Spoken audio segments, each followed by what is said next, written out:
Hello' guys, এতিয়া মায়ে পোলাও বনাই আছে আৰু এতিয়া পিঁয়াজখিনি ভাজি লৈছে। এতিয়া পিঁয়াজ আৰু নহৰু কাটি লৈছে আৰু তাৰপিছত এতিয়া ভজা পিঁয়াজ এটা চাউল ধুই লৈছে। এতিয়া ভজা পিঁয়াজখিনিতে চাউল দি দিলে, চাউল দি পিনি অকণ দেৰি এতিয়া লৰাই দিব। এতিয়া মায়ে চাউলখিনি লৰাই আছে আৰু এতিয়া পানী অলপ দি দিছে, দি পেলাই আকৌ লৰাব, চাই থাকিব। এতিয়া মাংসখিনি উলিয়াই লৈছে, আলু চালু কাটি, আলু পিঁয়াজ নহৰু কাটি পিনি ৰেডি কৰি লৈছে। এতিয়া মাংস বনাব, পোলাওৰ লগত মাংস খাম। এতিয়া কেৰাহী গৰম হ'বলৈ দি দিছে, তাতে অলপমান তেল দি দিছে। এতিয়া তেলখিনি গৰম হ'বলৈ দিছে।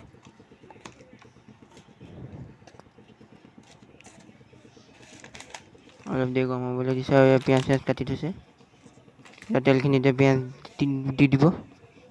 গৰম তেলখিনিতে এতিয়া পিঁয়াজখিনি ভাজি লৈছে মাংস দিবৰ কাৰণে। এতিয়া পিঁয়াজখিনি ৰঙা হোৱালৈকে ভাজিব।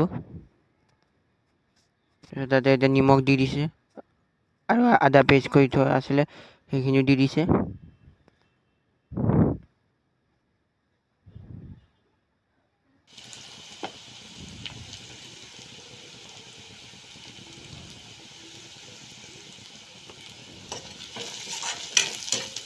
এতিয়া পিঁয়াজখিনি ভাজি আছে আৰু ইয়াতে এতিয়া গৰম মছলা দি দিব।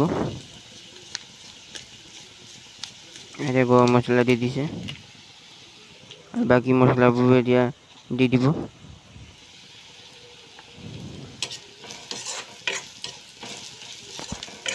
এতিয়া ধুনীয়াকৈ লৰাই দিছে আৰু ইয়াতে এতিয়া মাংসখিনি দি দিব।